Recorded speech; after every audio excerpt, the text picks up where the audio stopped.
안녕하십니까. 삼성교회 성도 여러분, 바울서신 배경연구 최진수 목사입니다. 오늘은 그 8번째 시간으로 빌립보서를 함께 보며 또 오늘 바울서신을 마무리하도록 하겠습니다. 벌써 1강부터 시작해서 오늘 8강까지 오게 되었는데요. 오늘이 마지막 시간이 됩니다. 하나님께서 또 이 서신서를 통하여서 또 우리에게 큰 은혜 주셨을 줄 믿습니다. 오늘 마지막 강의 빌립보서까지 우리 힘차게 함께 열심으로 나아갈 수 있으면 좋겠습니다. 우리가 지난주에 배웠던 또 골로새서를 우리 한 번 더 짚어가며 우리 마지막 강의 빌립보서를 이어가도록 하겠습니다. 지난주 이 골로새서의 이 골로새 교회는 바울이 직접 세운 교회가 아니라 바울의 동역자였던 골로새 출신 에바브라에 의해서 세워진 교회인 것을 살펴보았습니다. 특히 이 골로새 지역은 로마 전체의 지역과 동일하게 이 혼합주의로 인하여서 혼합 종교의 영향을 받은 그러한 도시, 그러한 교회였습니다. 그래서 이 교회에서 가장 큰 문제로 나타났던 것이 무엇이었냐면 바로 그리스도에 대한 인식의 문제였죠. 과연 그리스도는 누구인가 하는 문제였습니다. 그리스도가 누구인가 우리가 너무 잘 알고 있죠. 하지만 그들의 기존에 있었던 상식과 철학과 문화 속에서는 예수 그리스도가 유일한 하나님, 유일한 구원자가 될 수 없었던 거죠. 그들이 그렇게 문화 속에서 혼합주의 속에서 그렇게 혼란스러워할 때 바울은 다시 한번 정확하게 예수 그리스도가 누군지 이야기해 주는 것이 바로 골로새서입니다. 그리스도는 유일한 구원자시요. 그리고 유일하게 우리를 다스리시고 인도하시는 분이시요. 그분이 오직 하나님이시요. 하나님의 본체이시라는 사실을 정확하게 이야기해주고 있습니다. 그리고 신성과 인성에 대해서 공존하지 못한다고 생각했던 그들에게 예수 그리스도께서는 완전한 신성을 가지신 분일 뿐만 아니라 완전한 인성을 가지신 분이기 때문에 그분이 우리의 온전한 구원자로 이 땅에 오시고 또 그를 통하여서 우리가 구원에 이르게 되었다는 그 사실을 오늘 이야기해주고 있었던 것입니다. 그렇게 우리가 골로새서를 보면서 그리스도는 누구인가를 다시 한번 생각하게 되는 좋은 시간이었다고 생각이 됩니다. 네, 오늘은 골로새서에 이어서 빌립보서를 함께 보도록 하겠습니다. 먼저 빌립보서의 역사적인 배경을 한번 살펴볼 텐데요. 우리 지도에 한번 보시면 빌립보, 네, 마게도냐 지방에 있는 첫 성이라고 불렸던 빌립보입니다.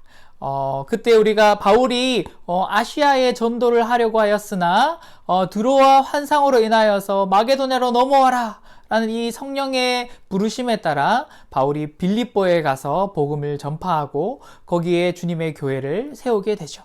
이 빌립보 교회는 로마 제국 안에서 아주 중요한 위치를 차지한 그러한 도시였습니다. 이 도시가 어떠한 역사적인 배경을 가지고 있냐면 주전 42년경에 브루투스와 카시우스와 또 옥타비니우스와 안토니우스가 전쟁을 벌이게 돼요. 그 상황에서 옥타비니우스와 안토니우스가 전쟁에서 승리하게 되는데 그때에 이 빌립보 지역의 장교와 군사들을 정착시키게 됩니다. 그렇게 해서 이곳에는 군사들이 로마의 군사들이 많이 살게 되었던 거죠.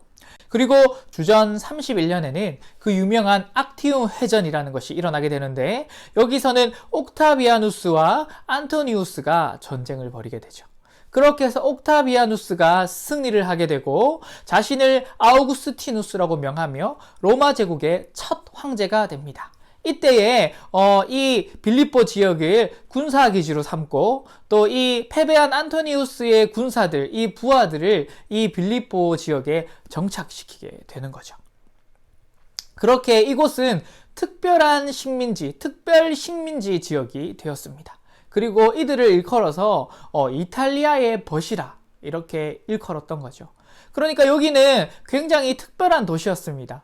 로마의 식민지였음에도 불구하고 여기는 로마 시민들과 똑같은 특권을 가지고 이런 특권들이 어떻게 있었냐면 개인의 재산을 소유하고 또 재판권을 가지고 있었고 인두세, 토지세를 감면받을 수 있는 자들이었어요. 이때 인두세, 토지세가 굉장히 악명 높게 그 백성들을 힘들게 했거든요. 하지만 이들은 여기에서 감면을 받을 수 있는 혜택을 누렸습니다. 그러니까 여기에 있는 그 빌립보에 거주하는 이 시민들은 이 자신이 스스로 로마 시민으로서 아주 긍지와 그리고 로마를 자랑하는 그러한 모습들을 아주 강력하게 볼 수가 있는 도시였습니다. 그렇기 때문에 이들은 로마의 관습을 쫓아서 즐겨했고 또 로마의 법을 준수하고자 했던 아주 강력한 의지를 가진 사람들이었습니다. 이렇게 로마 시민으로서의 긍지와 자랑을 가졌기 때문에 바울이 이곳에 와서 복음을 전할 때 다른 어떤 것으로 그들을 고발했던 게 아니라 그는 로마의 법과 로마의 풍습에 어긋난 가르침을 한다 라는 이유로 바울을 고발했던 거죠. 그만큼 이 빌립보 사람들은 로마의 관습과 풍습을, 로마의 법을 굉장히 중요하게 여겼던 사람들입니다. 그렇기 때문에 바울은 이 빌립보서를 쓸 때 정치적이고 군사적이고 이런 시민적인 언어를 많이 사용하게 됩니다. 예를 들어서 이러한 구절이 있어요. 우리의 시민권은 하늘에 있다. 이 빌립보 사람들은 시민권에 대한 강력한 프라이드, 그 자존감을 가지고 있었기 때문에 이들은 시민권이라는 단어가 굉장히 가슴에 많이 와닿았을 거예요. 로마의 시민권이 이 정도인데 하나님 나라의 시민권은 얼마나 대단하겠습니까? 그들의 특권을 얘기하는 이 시민권을 바로 하나님 나라의 시민권으로 비유하여서 바울이 설명해주고 있는 것이죠. 그리고 복음에 합당하게 생활하라. 여기에 이 생활하라는 뜻은 정치하라라는 의미로 이때 사용된 단어인데요. 그렇기 때문에 이들은 복음에 합당하게 생활하는 것이 어떤 것인지 그들의 체감이 되도록 이해할 수 있었던 것이죠. 하지만 이 빌립보 지역도 다른 로마의 도시들과 식민지 도시들과 비슷하게 혼합주의적인 양상을 띠었습니다. 왜냐하면 그들도 여전히 헬라의 문화가 들어왔고 또 그것들이 융합되고 복합되면서 혼합주의적인 양상을 띠었기 때문이죠. 이 혼합주의는 다신 숭배와 함께하게 됐는데 그때 그들에게는 되게 여러 가지 문화들이 들어오면서 복잡한 다양한 신들을 섬기게 됩니다. 그런 뿐만 아니라 여기에는 점쟁이들이 굉장히 호황을 누렸어요. 사실 이 바울이 복음을 전했을 때도 이러한 이유로 굉장히 심각한 갈등을 나타나게 되었죠. 사도행전 16장 16절에서 19절까지 말씀을 보면 바울이 이 전도 여행 중에 그 귀신을 쫓아내고 그 점치는 종을 고치게 되어서 그 심각한 문제로 막 분란이 일어났던 그 장면들을 우리가 볼 수 있었죠. 그리고 아까 말씀드린 대로 이것 때문에 고발할 수는 없었어요. 하지만 이들에게 고발할 수 있는 사유가 무엇이었냐면 이 로마의 법과 풍습에 어긋나는 가르침을 가르쳤다는 그러한 이유로 고발하게 되었던 것이죠. 그렇게 이 빌립보 지역은 종교적인 혼합주의들이 가득했고 다신 숭배 사상들이 많이 있었습니다. 그 중에서 점쟁이들이 굉장히 호황을 누렸고 그 점침으로 인해서 자신의 미래를 본다거나 그들의 삶을 의지하려고 했던 모습들이 많이 등장합니다. 이때의 문화는 우리가 이전에 나왔던 로마의 그런 모습과 같이 숙명주의, 회의주의들이 가득했죠. 이렇게 우리의 인생은 결정되어 있다. 그렇게 우리는 결정된 인생을 살아갈 수밖에 없다. 그러니까 부유한 사람들은 모르겠지만 힘들고 어렵고 연약한 사람들은 그 삶 속에서 절망감을 느낄 수밖에 없는 상태가 되는 거죠. 그렇게 인생에 소망이 없을 때 무엇에 이르르겠습니까? 맞습니다. 극심한 타락, 성적인 타락, 쾌락, 즐거움만을 위해 살아가는 그들의 모습이 하나 보이고 또 반면에 하나는 신을 의지하여서 나의 인생의 방향을, 나의 인생의 결과를 바꾸어 보려고 하는 그런 모습들이 보이게 되는 겁니다. 그렇게 해서 이들에게는 극심한 타락과 동시에 구원자에 대한 갈망이 가득했던 그러한 종교적인 양상을 보인 도시였다고 볼 수 있습니다. 그렇게 이 빌립보에서는 많은 신들을 섬기고 또 운명을 점치고 바꾸기 위해서 점성술이 발달한 그러한 도시였죠. 자, 그렇다면 빌립보 교회는 어떻게 시작되었을까요? 우리가 앞서서 잠깐 이야기했지만 바울이 2차 전도 여행 중에 아시아를 전도하다가 드로아에서 환상을 보게 됩니다. 하나님께서 성령을 통하여서 빌립보에 가서 복음을 전하기를 원한다 말씀하심으로 바울은 아시아 지역의 전도를 포기하고 빌립보로 넘어가게 됩니다. 이 빌립보는 마게도냐의 첫 성이었고 유럽 복음의 전파의 시작이 되는 아주 중요한 그런 복음의 역사이지요. 그런데 이곳에는 회당이 없었어요. 왜냐하면 바울이 처음에 어떠한 도시나 어떠한 지역에 가든지 가장 먼저 어디에서 복음을 전했냐면 회당에서 복음을 전했습니다. 그런데 이 다른 지역과 다른 교회와는 다르게 바울이 빌립보에 가서는 간지테스 강에서 복음을 전했다라고 되어 있어요. 이 말은 무슨 말이냐면 회당이 없었다는 말이거든요. 그런데 다시 한번 이것을 생각해 보면 회당은 유대인 10명만 모이면 여기서 회당이 세워지고 그들의 예배를 드렸거든요. 그렇다면 이것은 무슨 말이겠습니까? 그 지역, 그 마을에는 10명도 채 되지 않는 그 유대인들이 모여 살지 못했다는 거예요. 그만큼 유대인이 거의 없었던 지역이 바로 이 빌립보 지역이라고 볼 수 있습니다. 그렇게 바울은 간지테스 강가에서 복음을 전하기 시작합니다. 그렇게 그곳에 있는 빨레터에서 얻은 그리스도인이 루디아입니다. 바울은 이 루디아에게 복음을 전하고 루디아의 가족들에게 복음을 전하게 되면서 그들이 그리스도인이 되게 됩니다. 그리고 이곳이 바로 빌립보의 선교 기지적인 역할을 하게 되는 것이죠. 또 이후에 간수장과 가족, 점치던 여자, 요디아와 순두계, 클레멘트 등 다양한 사람들이 이제 주님의 교회, 빌립보 교회로 오게 되고, 이렇게 보다시피 이방인들로 시작된 교회가 바로 빌립보 교회입니다. 다른 교회들과 굉장히 다른 특성을 가졌죠.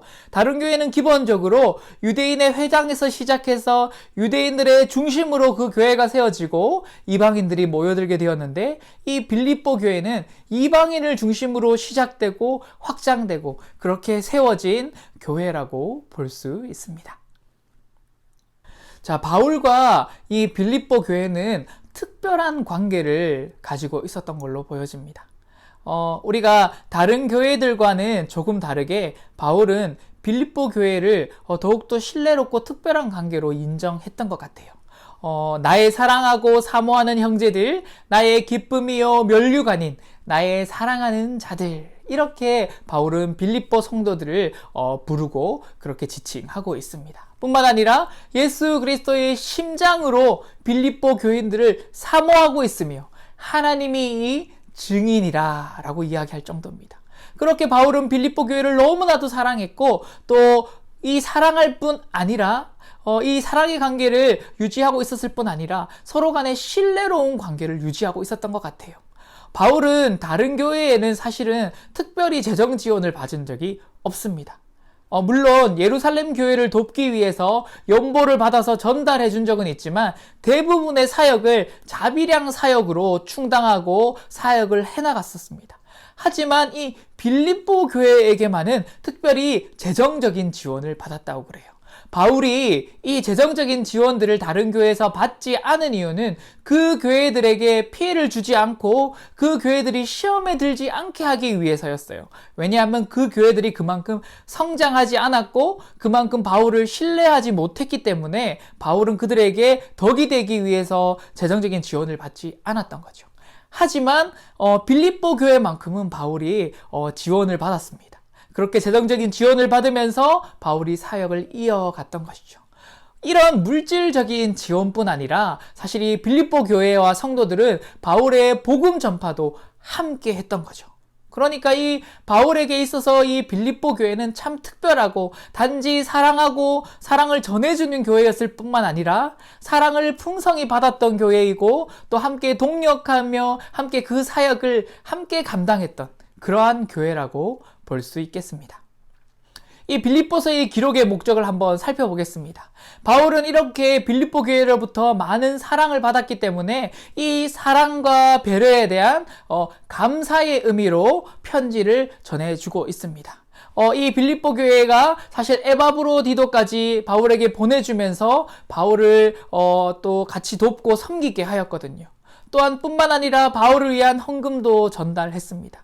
이렇게 사랑이 풍성했던 그 빌립보 교회를 향해서 바울은 사랑과 배려의 이 감사의 편지를 보내게 된 거죠.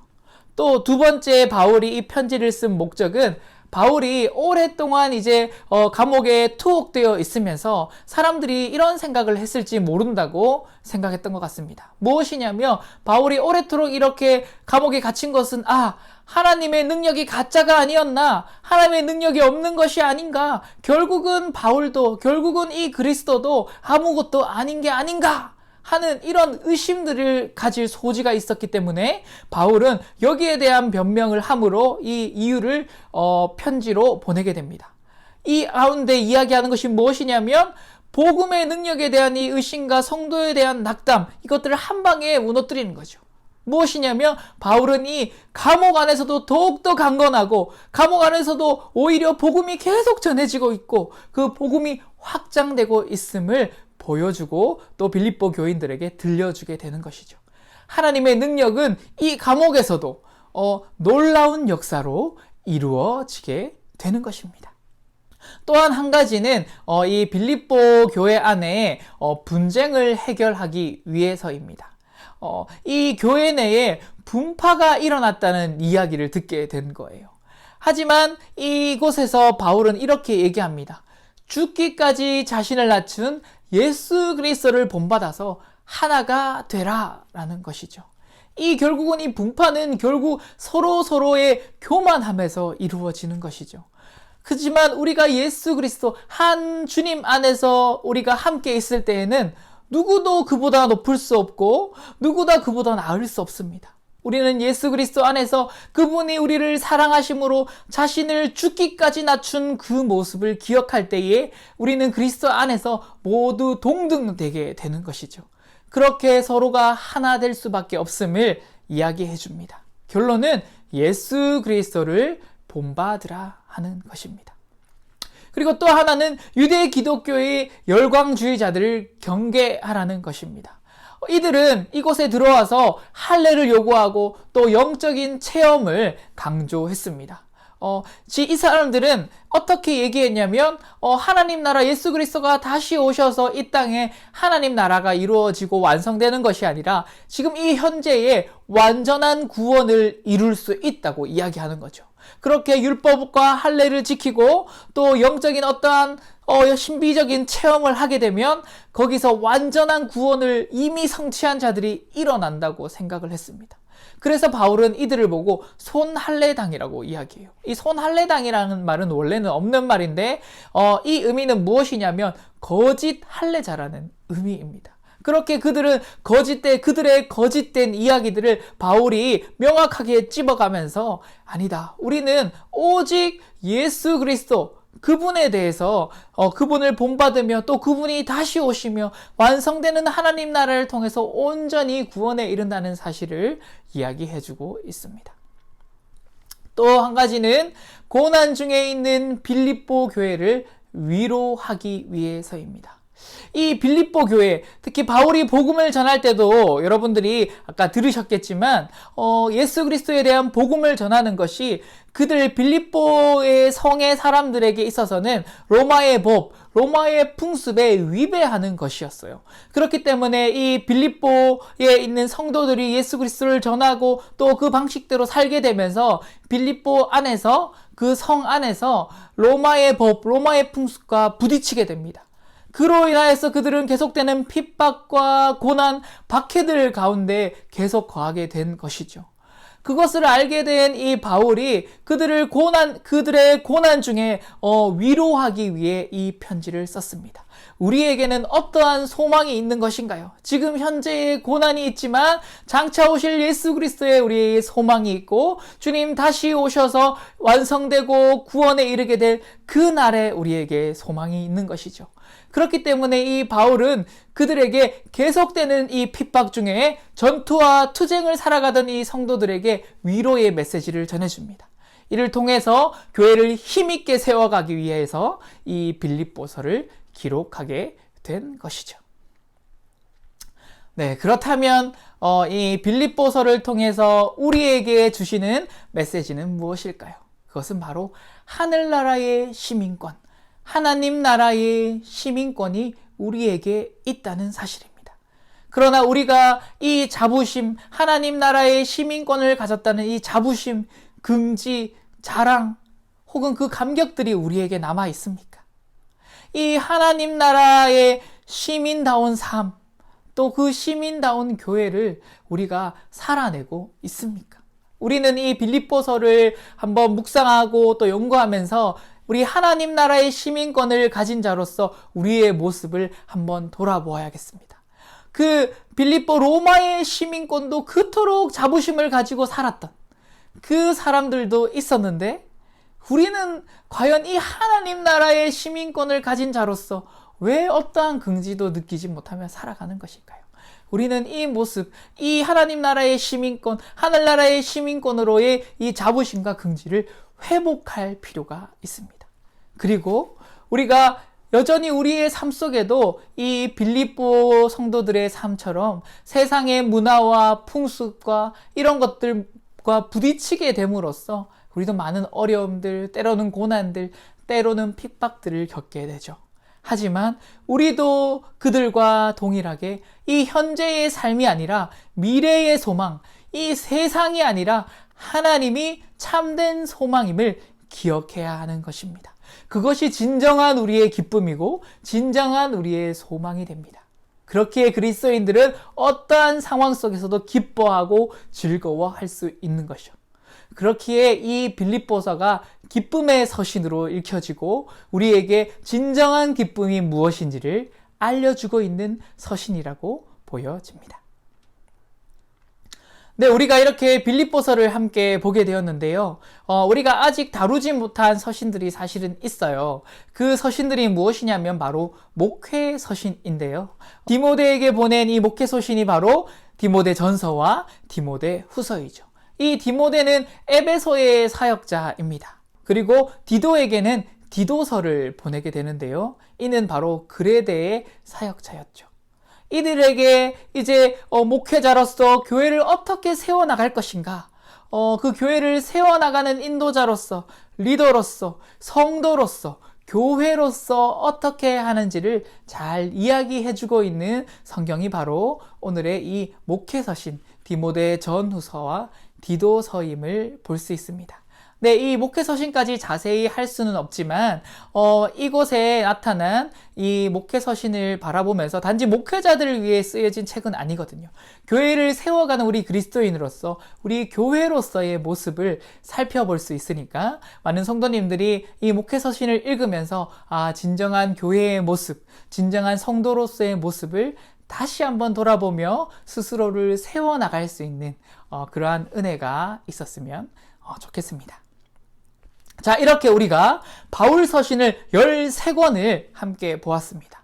우리가 성경 목록들을 한번 살펴볼까요? 갈라디아서, 데살로니가 전후서, 고린도 전후서, 로마서, 에베소서, 골로새서, 빌레몬서, 빌립보서, 디모데 전후서, 디도서, 이렇게 총 13권을 우리가 함께 보았습니다.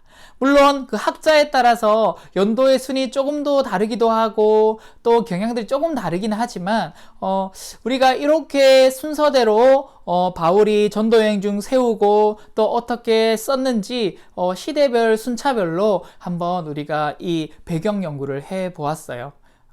그 서신서의 특징들도 우리가 살펴봤는데 갈라디아서와 에베소 같이 회람 서신, 즉 한 교회뿐만이 아니라 주변의 여러 지역의 교회들, 여러 그 지방의 교회들의 편지를 돌려서 보라, 이렇게 전해진 편지인 회람 서신들이 있었고, 또 바울이 감옥에서 그렇게 썼던 옥중 서신도 있었습니다. 바로 에베소서, 빌립보서, 골로새서, 빌레몬서였었죠. 그리고 또한 목회의 서신으로 전해주었던 디도서와 디모데 전후서가 있었습니다. 그리고 바울이 개인에게 편지를 보냈던, 빌레몬에게 편지를 보냈던, 그래서 오네시모의 대우를 잘 부탁했던 빌레몬서도 있었죠. 하지만 이렇게 여러 가지 어떠한 목적을 가지고 이렇게 서신의 종류를 나누기는 했지만, 이 전체적으로 바울 서신은 특정한 지역 속에서 교회에 일어나는 문제들을 해결하기 위해 바울의 복음에 대한 가르침과 교회와 그리스도인의 삶에 대한 권면들을 담은 책이 바로 바울 서신이다 라고 정리할 수 있겠습니다.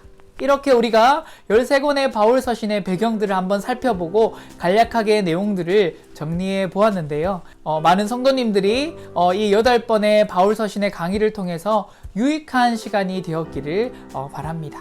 또 이렇게 강의가 마쳐지지만 사랑하는 성도님들, 우리 13권의 바울 서신들을 늘 돌아보고 묵상하고 읽고 연구하는 것이 우리가 또 우리 교회 속에 나타나는 이 교회의 문제들, 어려움들을 잘 극복하고 또 하나님이 기뻐하시는 바른 교회를 세워나갈 수 있는, 건강한 교회를 세워나갈 수 있는 그 해답들이 이곳에 다 모여 있다고 저는 확신하고 생각합니다. 그렇기 때문에 우리 삼성의 성도 여러분, 이 바울 서신을 많이 사랑하시고 많이 읽으시고 많이 연구하시는 그러한 또 성도님들이 되시기를 간절히 소망합니다. 이렇게 바울 서신 8개의 강의를 모두 마치겠습니다. 언제나 성도님들 말씀과 동행하시고 주님이 주시는 기쁨과 또 말씀을 통해 얻는 그 지혜로 주님의 뜻에 순종하며 살아가시는 여러분들이 되기를 간절히 소망합니다. 강의는 이것으로 마치겠습니다. 감사합니다.